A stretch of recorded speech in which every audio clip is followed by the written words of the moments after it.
So good evening, everyone. Welcome to Satsang.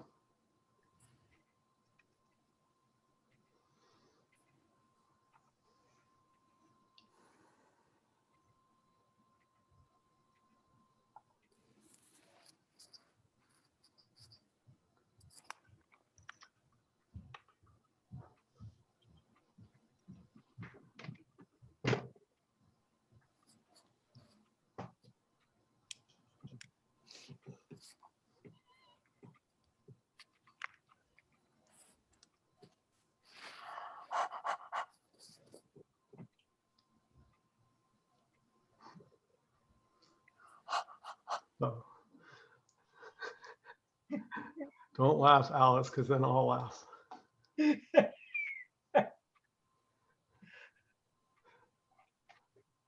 Alan, welcome.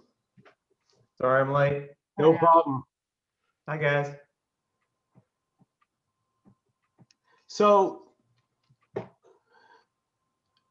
tonight, I want to talk about something that the me never considers, and in fact is not interested in. And so it overlooks it. And what I'm talking about is emptiness.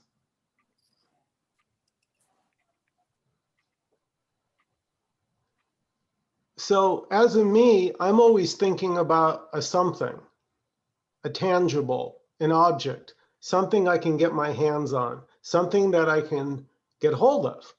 So I don't have happiness. I need to go out and find it. I need to get it, and then I got to hold on to it. So you can see there's no rest for the weary. But what the me doesn't realize is that everything is inherently empty.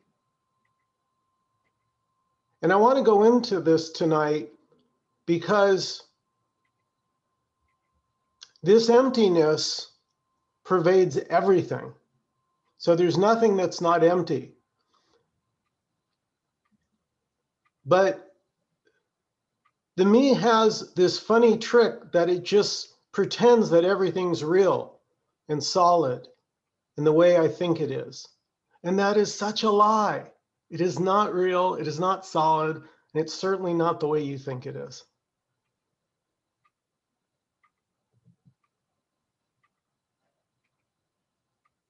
You said the magic word, think.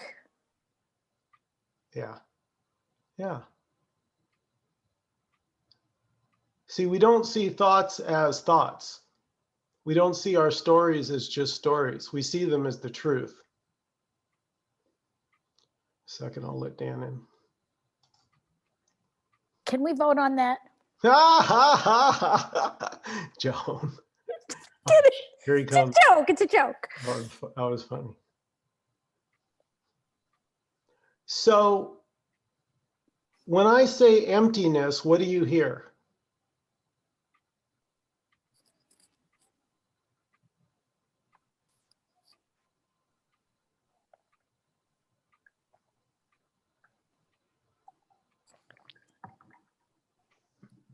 No thing. No thing.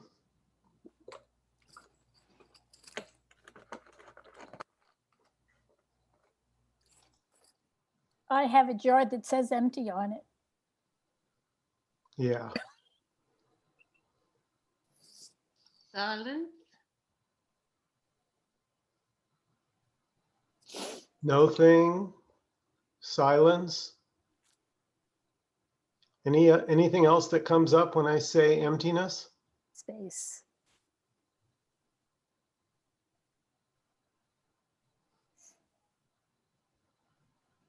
Space. Space? I said that.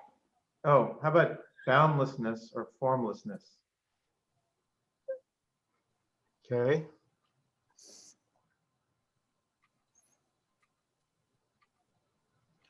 So we have all these words.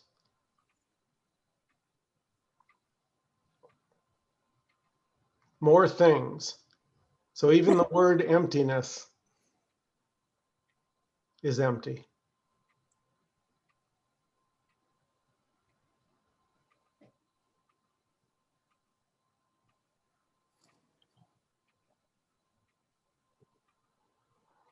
And why is this so important to talk about, I feel? Because the me believes that everything is exactly what it thinks it is. So, right, if I picture, her and I together on a hot date and we're having a great time, I really think that that's how it is. I'm completely discarding that it's my imagination painting a picture. And so you can see the plight of the me. It keeps coming up with ideas, pictures that it thinks will fulfill it. And then it either gets it or it doesn't, but it never works. And that's because it's empty. It doesn't have what you think it is. So that object doesn't have happiness in it.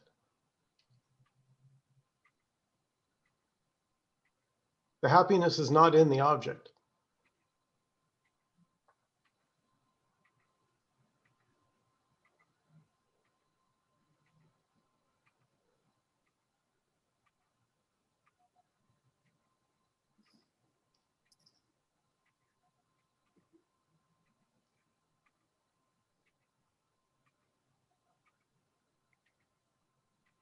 Therefore, unhappiness is not in the object either.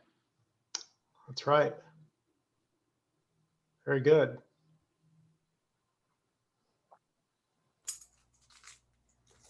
And it's funny because that same person that you wanted so badly, right? Take a look at most marriages at the beginning till death do us part, right? They have the wedding and, it's the fireworks and, this whole thing. And then at the end, that same person that supposedly had everything you were looking for to be happy for the rest of your life now makes you completely miserable and you can't wait to get rid of them and get them out of your life. My God, what happened?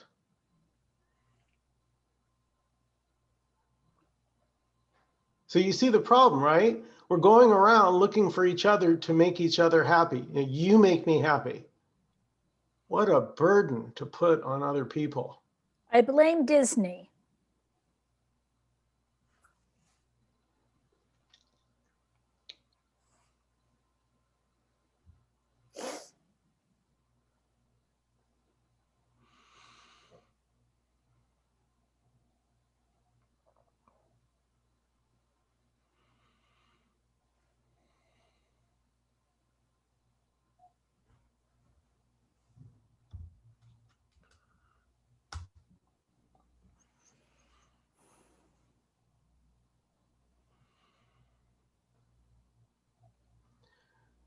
So if I were to sum up liberation or freedom, I would say it's just the end of seeking. That there's just this moment, just this, exactly this. This is all that's happening. This is all that's going on, nothing more.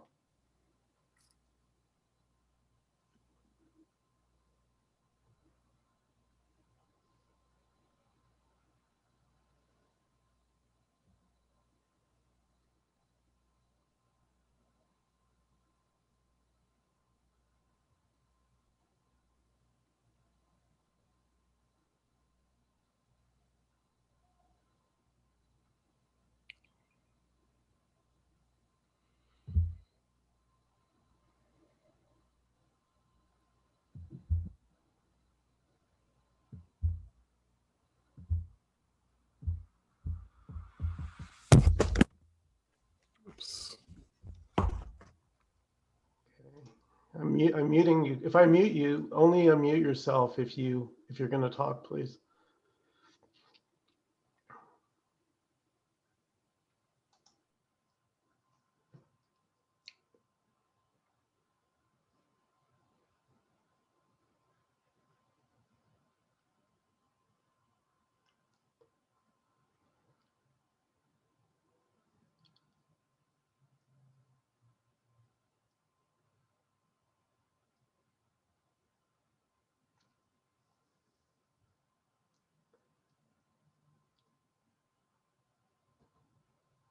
So whatever thoughts are coming up, whatever feelings are coming up,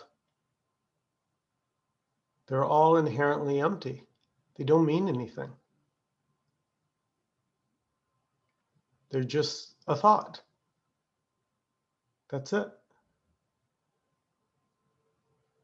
The illusion is they're about you.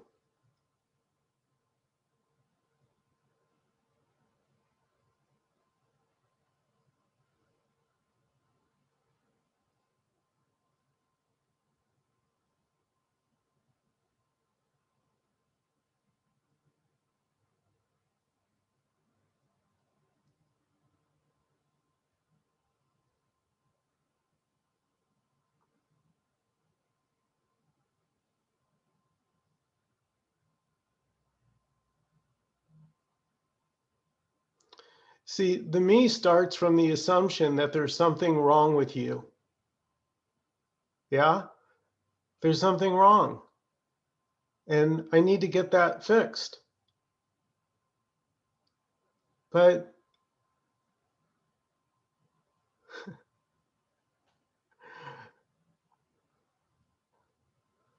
what if there isn't a you?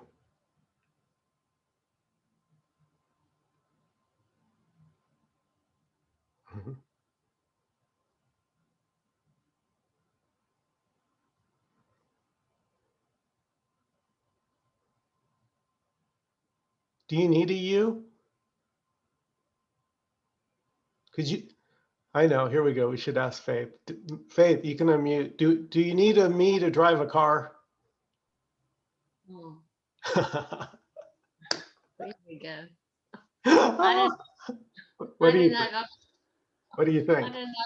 I was just rejoicing that in what you said. I was just so happy that we don't really need a me. Yeah, it is rejoicing. And think about it. This is not so as foreign as you think, because think about your first 18 months of life before you knew you existed, before you had a sense of me. For those first 18 months, you didn't exist.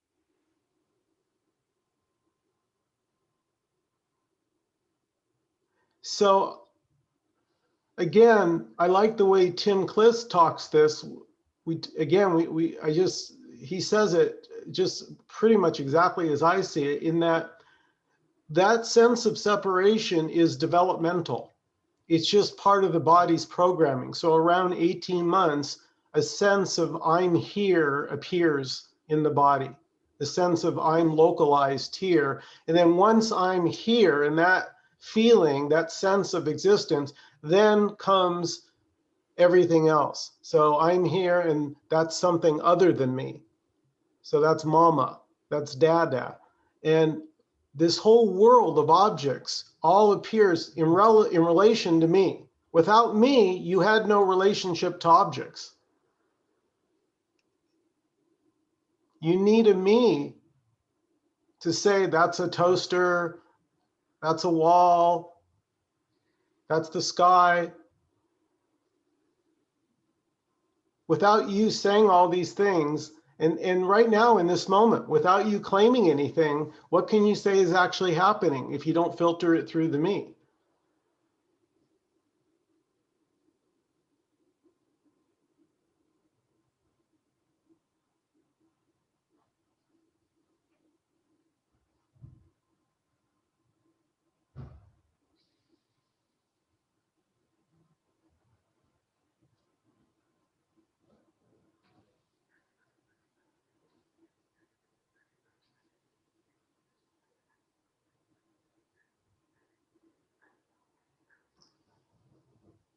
The five senses, like breathing, seeing, hearing, Yeah. those things are Yeah. operating.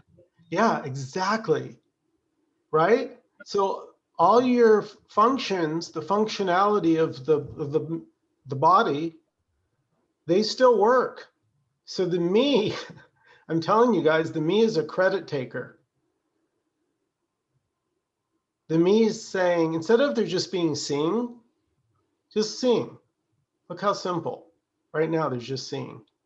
But as soon as there's I'm seeing, Feel the weight of that. I'm seeing. It's so heavy. And now with I'm seeing comes, I like certain things I'm seeing. I don't like certain things I'm seeing. With a sense of me, I like certain feelings and I don't like certain feelings. So I'm constantly in judgment. Can't help it if you're a me. It's the world of me is judgment.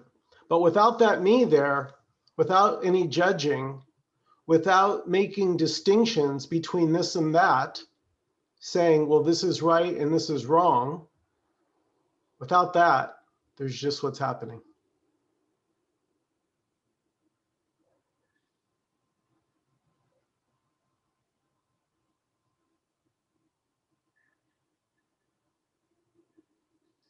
When you say that the me is a credit taker, yeah, but my experience, I have to always add that it's a debit taker too. You know what I mean? It's I do. Yeah. You're saying, yeah, it's a blamer as well.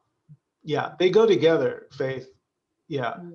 I take credit for the things I like that I did, and things I don't like, I can find someone to blame, someone or something. And you can see it in the world.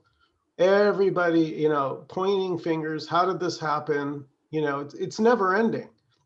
So you can get exhausted, you know, trying to figure it out, always land on the right side. If you're honest, you'll see the me is always confused, if you're honest.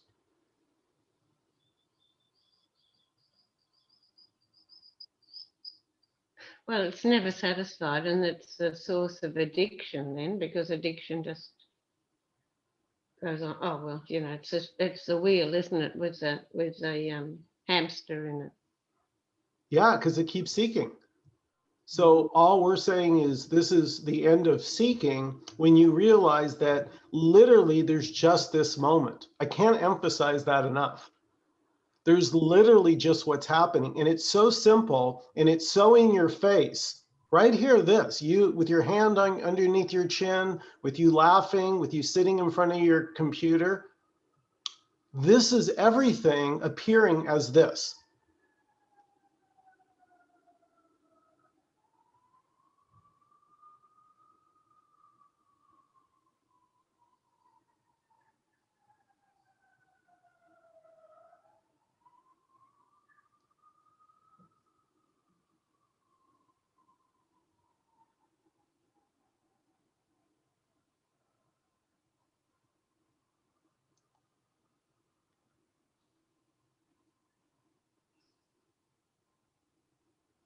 Any other comments or questions?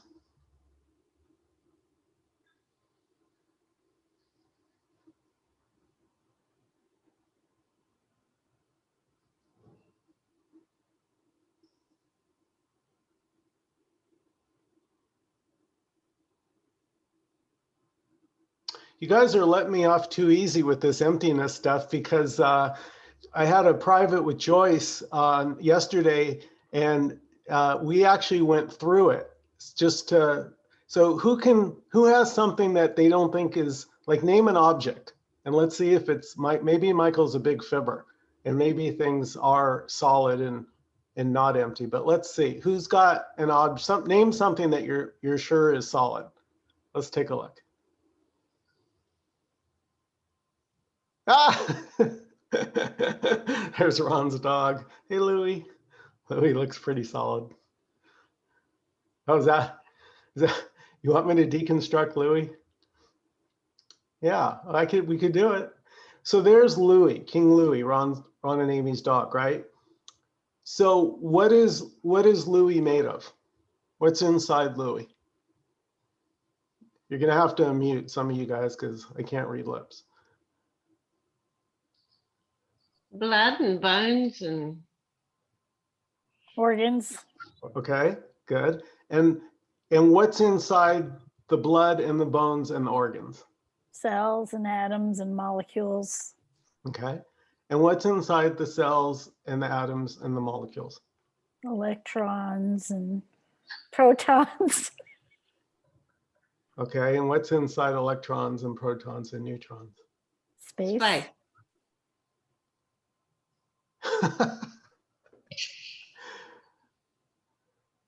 And what's inside space?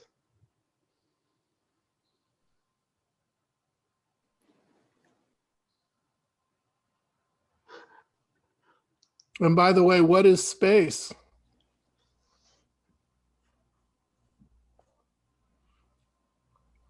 I keep it in my empty jar.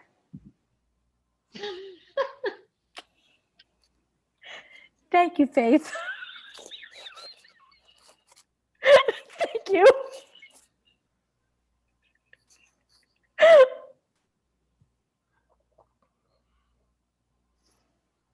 So who has a feel for where we're going with this? Raise your hand if you get a sense of where I'm going with this. I just want to see if I'm getting through to anybody. Because I'm telling you how important the emptiness part is. Everything and nothing, fullness and emptiness are not two. And it just so hit me how the me is so focused on just the fullness, just the solid, just the object, just what it wants. Emptiness doesn't even cross the radar. And yet everything is inherently empty. And so we need to go into that to see why that's the case. And because this moment, when you see that there's nothing you're chasing, we all use the hamster wheel as an analogy, but when you really see you are on a hamster wheel, if you're seeking, you're literally going nowhere. And when you get off that wheel, you'll be in the same place you started in. You will have gone nowhere. But you'll be a lot more tired.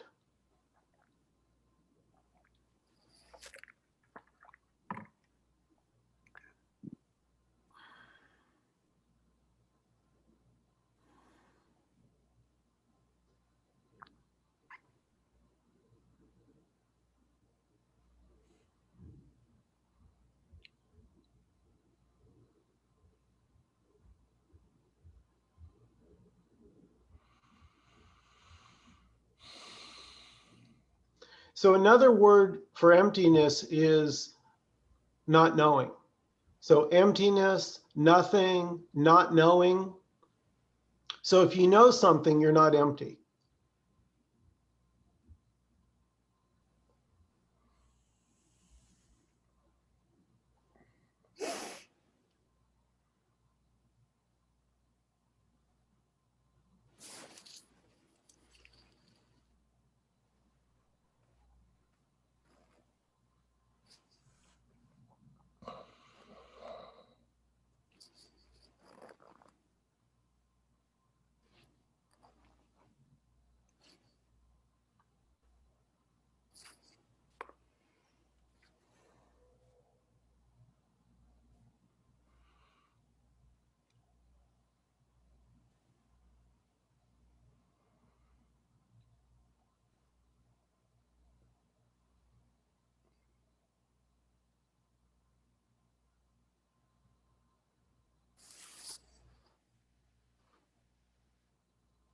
It's funny. As a me, when something's we think is, quote, wrong, we think there's something wrong with life.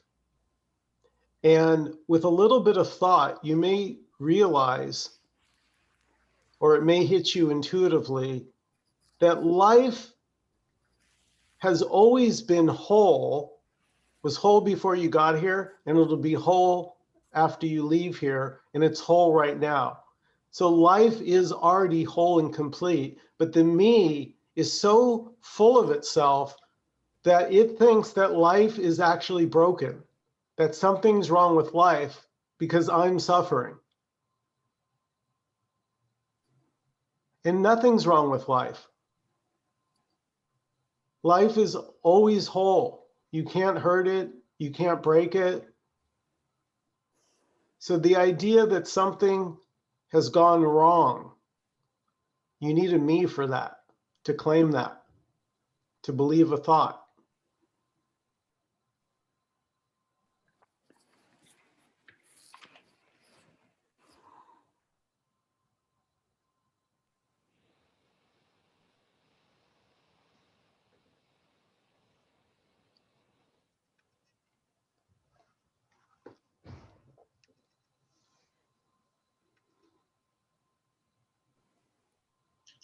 How can something be whole and empty at the same time?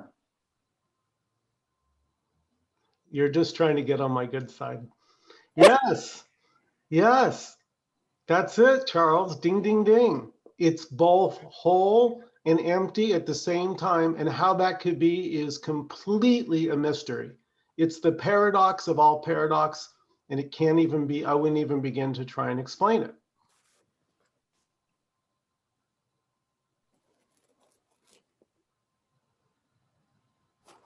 Here it is. In darkness, the gate to all mystery. But here it is.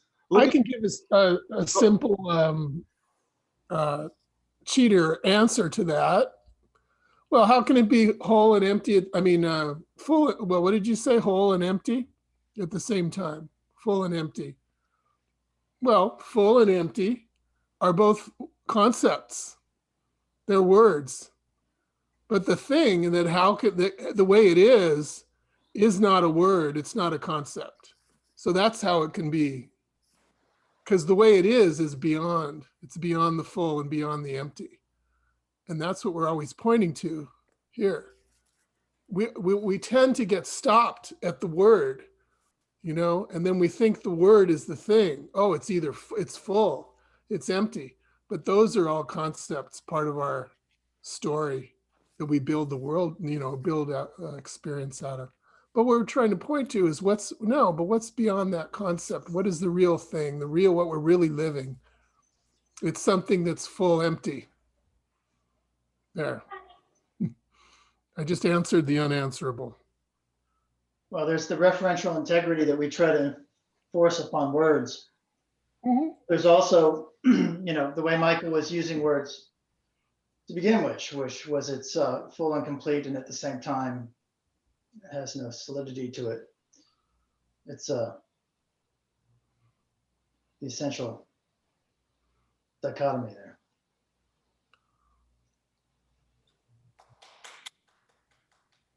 Well, the point is about empty and nothing is it doesn't leave you anywhere to stand.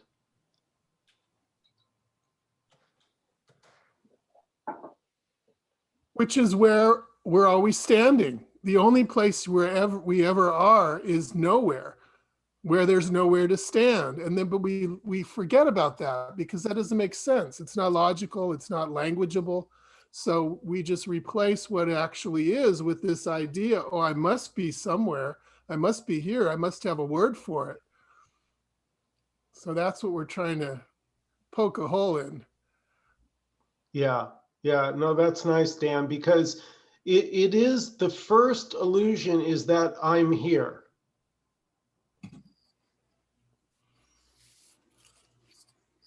But if any of you saw my interview / conversation with Tim Kliss, he and I talked about it. I said, well, where's here?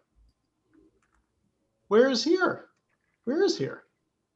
We say it like we know what that is. We assume that there's something called here and that it's a real place and that's where I am. And then we're off to the races. Then we're building our story out of this assumption that there must be something called here because I can say it and I can think it. It must exist and I must be there, but that's not true. And we get into tons of trouble with life when we start from that assumption. So go back and look. No, wait, actually there is no here. There's nothing that has a word. Where we are is this unwordable thing that's obvious, but we got to get off the language idea to see that. Which is all we're trying to do with this satsang thing, whatever we call it. Yeah, but Dan, if I want knowledge, I need language. Yeah. I guess language is a paradox. Mm-hmm. The labeling gets you into the mess. The words get you into the mess. Because we think it's real. Yeah, What's real doesn't have any language to it. it just is. It's like, it makes me feel like if you have kids, why bother teaching them language? Just let them just it's Well, because language is what we build the world out of. And Right. if you didn't have a world, the kids wouldn't have anywhere to be. Yeah, but it is a paradox, like you say, Joan.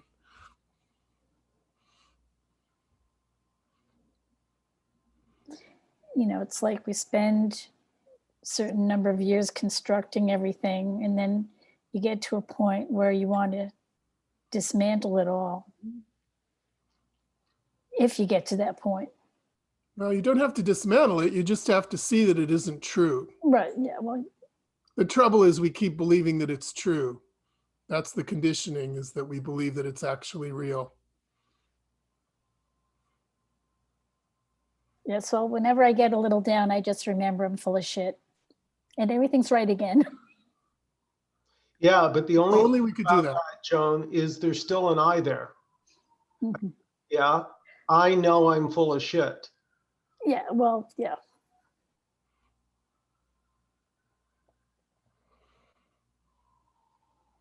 Well, it's like the actor remembering that he's an actor, or she, and that, that I'm not the character.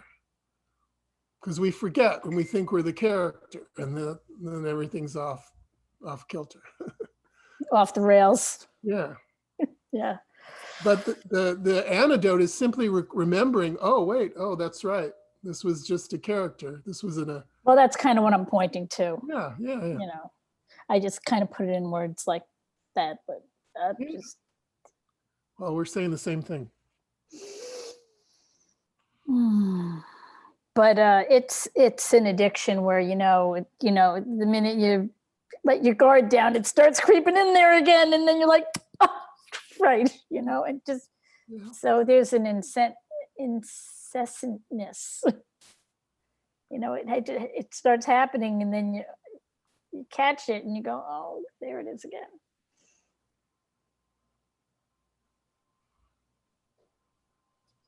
And who is that happening to? There's the question. Yeah, I don't know. It's just a bunch of words circulating in there. Empty words.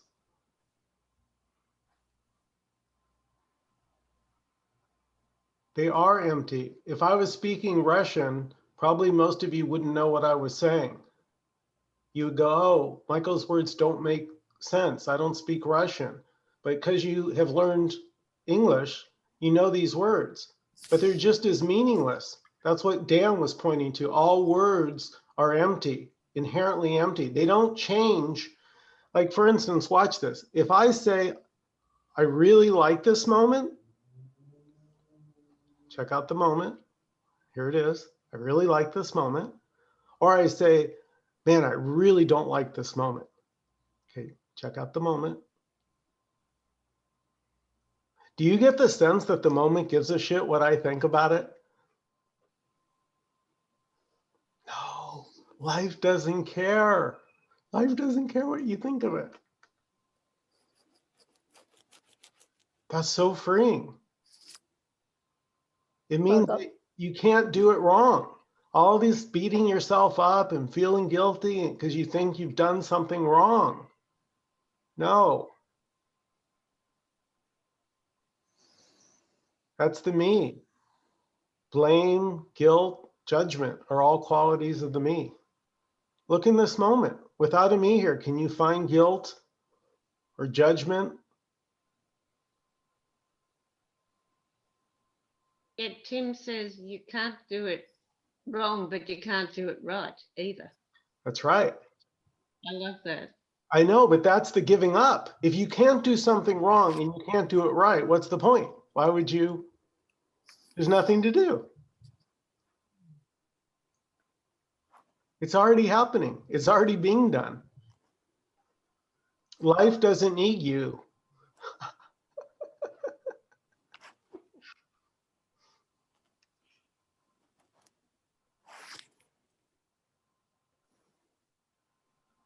Maybe that's the cosmic joke. Life doesn't need you. It goes back to everything's universal. Nothing's So- personal. If life doesn't need me, then do I need me? Yeah, like a headache.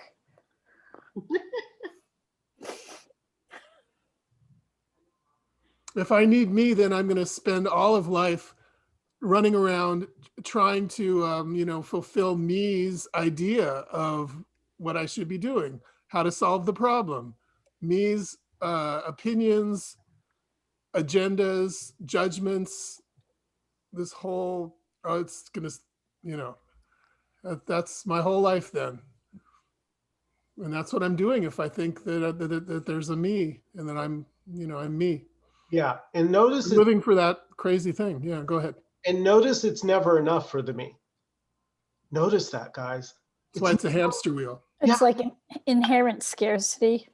It's just never satisfied. Yeah. Think how many times your me said, well, just if I could get this, if this happens, then I'll be set. And it's such a lie.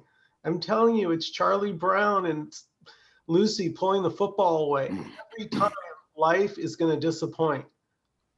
Why? Because everything's empty. So it's not what you think it is.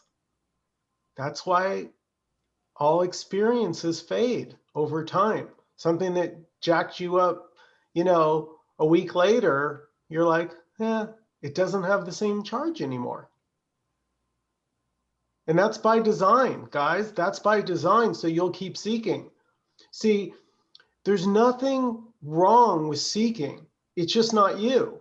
It's just part of the body doing its thing to continue what it's been programmed to do, and that is to seek. But when you wake out of that dream,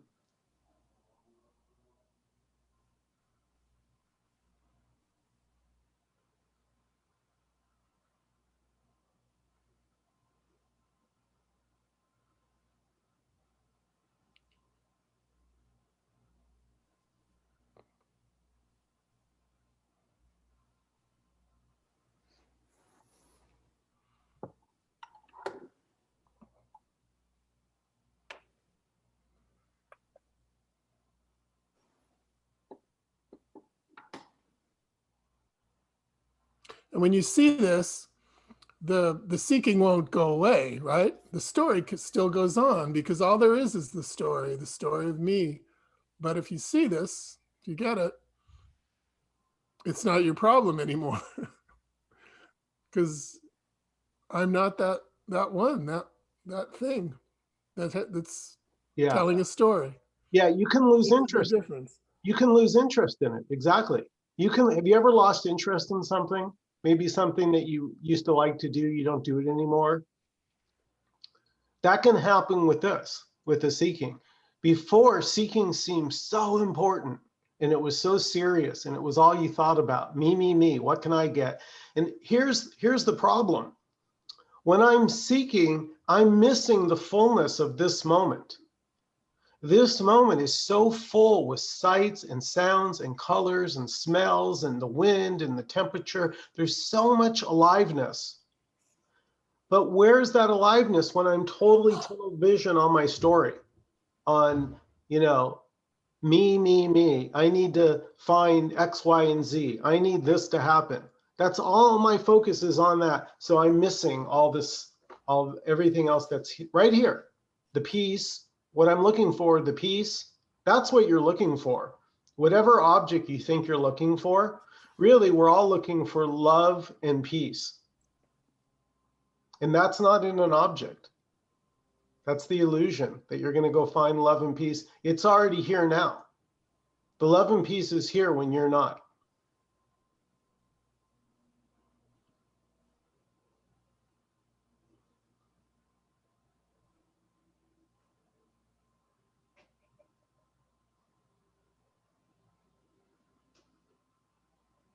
Said something earlier, Dan. It said, if life doesn't need me, do I need me? And when you said that, clicked in my head, what's the difference between me and life in that equation? And you can ask the same question again, flipping it. If you're the life, does the life need the other me? Yeah. I think because we're born, when we're born, we, pop out of the chute as life. And then we get conditioned to believe that we're this me thing. And so, but we never needed the me thing because we never actually were the me thing. Life is all that's going on. Or at least I'm suggesting that. I don't know. What do we all think? I'm down. Yeah. I blame Disney. That's my line. I stole it. Hey, it's all life, right? Right. But that's right. There's a big show going on, and we all signed on to the show. Whoever's the producer, whether it's Disney or who, mom and dad, or it's a whole big conspiracy. But once you see it, you see that it's just freedom. You're not tied to that conspiracy.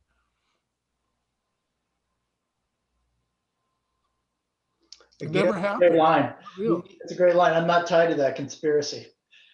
I'm going to use that one. Somebody brings a load of crap. You know what though? The me is tied to conspiracy with other me's. Yeah. Language is a conspiracy. Well, But language, not if you see it, not if you, Yeah. if you see through it. language and stories are also empty. So language and stories are not good or bad. They're just stories. Yeah. And the only thing that gives it the heaviness is my story. Just those two little letters when I say it's mine. Why does it have to be yours?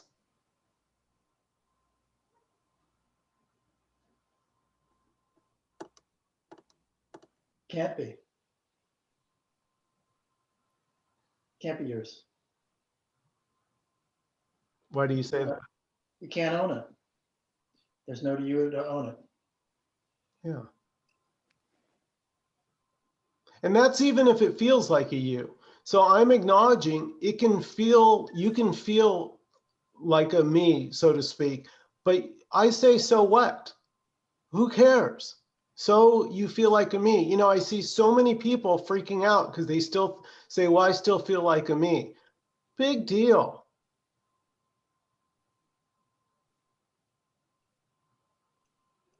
Well, that's one of the me's best tricks to stay alive, to stay on the scene and keep alive. This idea that I need to feel some way to be free. Oh yeah, or the ultimate ace it plays from up its sleeve is, well, you're not free until you get rid of me. Mm-hmm. That is the biggest load of crap. It will play the fear card. Such crap.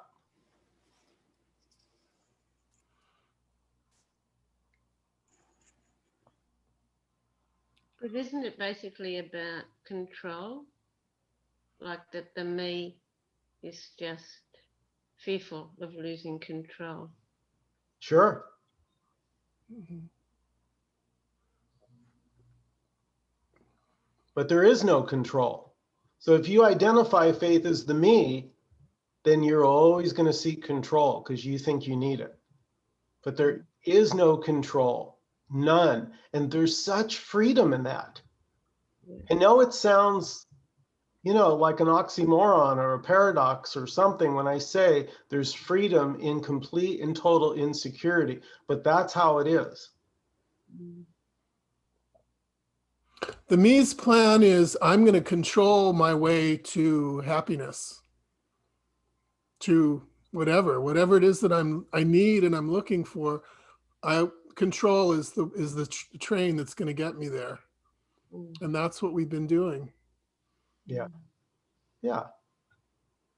So in a way, it's telling life what needs to happen. Can you imagine the chutzpah? That's what the me is doing, is it's saying, no, really, it's saying, you know what? This moment is not correct. Yeah, I know that. That's what my me is saying. I know that the universe has fucked up. Woo. Come on. Are you serious? What arrogance. You got to see the me's arrogance, how it thinks it knows what's supposed to happen. Really, like let yourself just feel that.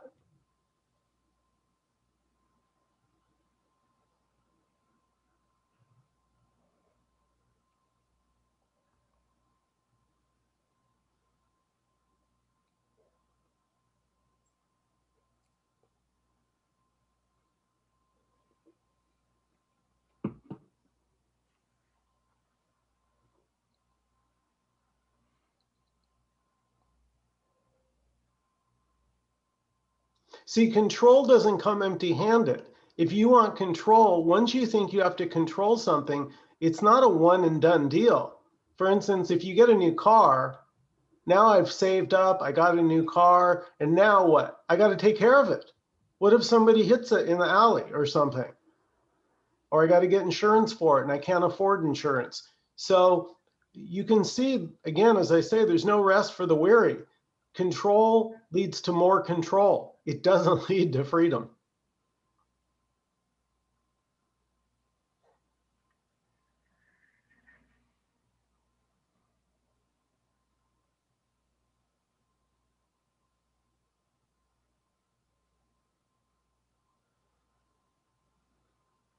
Oh, I know.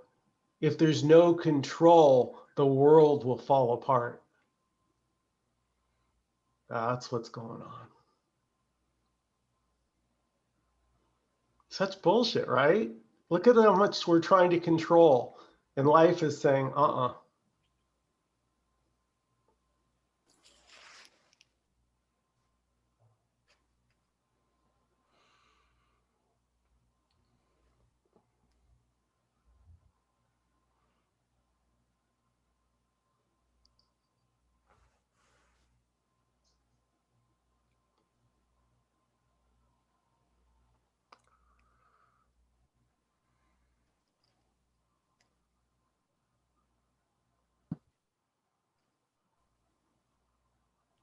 So the wonderful news is, by everything being empty, you realize you can just enjoy it, but there's no hanging on to it or worrying about it or concern. So you can continue enjoying whatever you enjoy doing. It doesn't go anywhere, but its emptiness is just more obvious to you. So the clinging to the good, what the mind calls good, and pushing away what the mind calls bad, that tends to go away. Now, it doesn't mean you don't have your likes and dislikes. Completely fine to like something and not like something else. Completely natural to like pleasant feelings and completely natural to not like unpleasant feelings. I mean, look at an animal. Animal doesn't like to suffer. But that's different than saying it's wrong or it shouldn't be happening.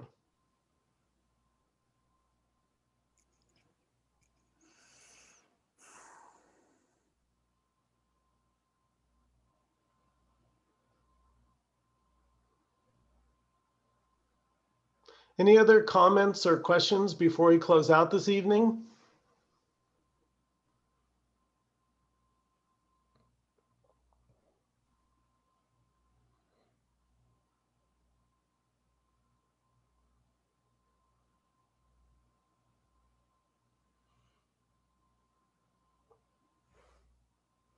I'm just so happy that everyone is here tonight. There's a lot of other stuff going on in the world, and it's nice to be here with all of you.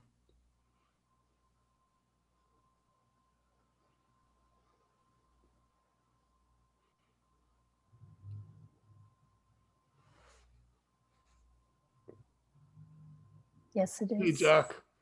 Yeah, Good to see you, Jack.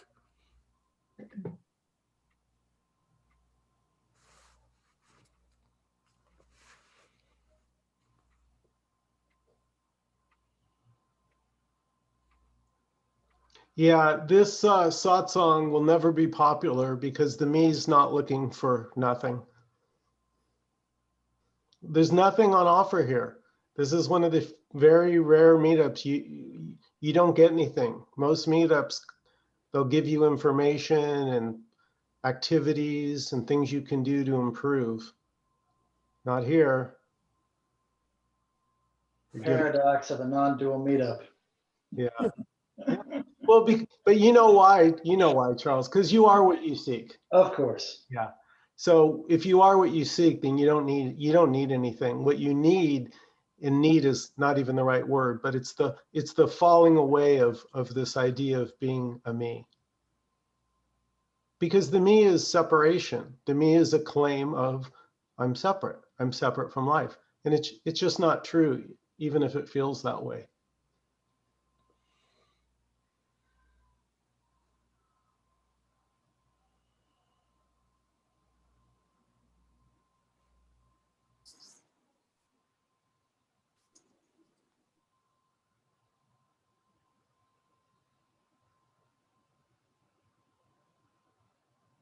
Thank you everyone so much for coming to Satsang. I really appreciate all of you here. Alan, thanks so much for the donation. Really appreciate it.